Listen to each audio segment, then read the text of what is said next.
जब रमजान के बाबरकत महीने में इफ्तारी के वक्त एक भूख से निढाल मुसाफिर हजरत मोहम्मद सल्लल्लाहु अलैहि वसल्लम के पास पेश हुआ तो एक गरीब सहाबी ने मुसाफिर की ऐसी खिदमत की कि कुरान में उन सहाबी और उनके घर वालों की तारीफ हमेशा के लिए महफूज कर दी। ये उस वक्त की बात है जब मस्जिद नबवी में नमाज असर के बाद एक मुसाफिर हाजिर हुआ। उसका चेहरा पीला, लिबास फटा और हालत बेहाल थी।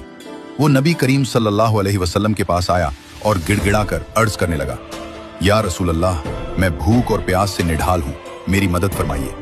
आप सल्लल्लाहु अलैहि वसल्लम का दिल भर आया। आपने घर पैगाम भेजा तो हजरत आयशा रजी अल्लाह अन्हा ने जवाब दिया कि घर में सिर्फ पानी है। आप सल्लल्लाहु अलैहि वसल्लम ने सहाबा की तरफ देखकर फरमाया, आज रात इस शख्स को कौन अपना मेहमान बनाएगा?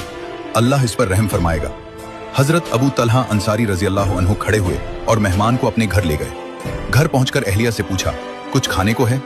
उन्होंने जवाब दिया, खुदा की कसम, सिर्फ बच्चों के लायक थोड़ा सा खाना है। अबू तलहा ने फरमाया, बच्चों को कहानी सुनाओ और सुला दो, और जब हम दस्तरखान पर बैठें तो तुम किसी बहाने चिराग बुझा देना। हम अंधेरे में अपना मुंह ऐसे हिलाएंगे जैसे हम भी खा रहे हैं, ताकि मेहमान पेट भर कर खा सके और उसे शर्मिंदगी ना हो। उम्मी सुलाम ने बच्चों को कहानी सुनाकर सुला दिया। जैसे ही खाना शुरू हुआ तो उम्मी सुलाम ने चिराग बुझा दिया। अंधेरे में अबू तलहा और उम्मी सुलाम अपने हाथ ऐसे चलाते रहे जैसे खा रहे हैं, मगर हकीकत में वो एक लुकमा भी नहीं खा रहे थे।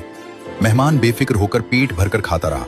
रात में मियाँ बीवी और बच्चे भूखे सो गए, मगर दिल मुतमईन थे कि रसूल अल्लाह के मेहमान की खिदमत करनी। फजर की नमाज के बाद जब अबू तलहा मस्जिद में पहुंचे तो नबी करीम सल्लल्लाहु अलैहि वसल्लम ने मुस्कुराकर फरमाया, कल रात तुम दोनों ने अपने मेहमान के साथ जो किया उसे देखकर अल्लाह ताला अर्श पर खुश हुआ। इसी मौके पर कुरान की सूरत अल हश्र की आयत नाजिल हुई, और वो अपनी जात पर दूसरों को तरजीह देते हैं, खाह वो खुद फाके से हैं। इस सच्चे वाक़े का मकसद सिर्फ यही है कि इस रमजान में अपनी इफ्तारी में किसी एक भूखे, गरीब या मुसाफिर को जरूर शामिल करें, चाहे आपके पास खर्च कम ही क्यों ना हो, क्योंकि बांटने से बरकत बढ़ती है और अल्लाह की खुशनुदी मिलती है।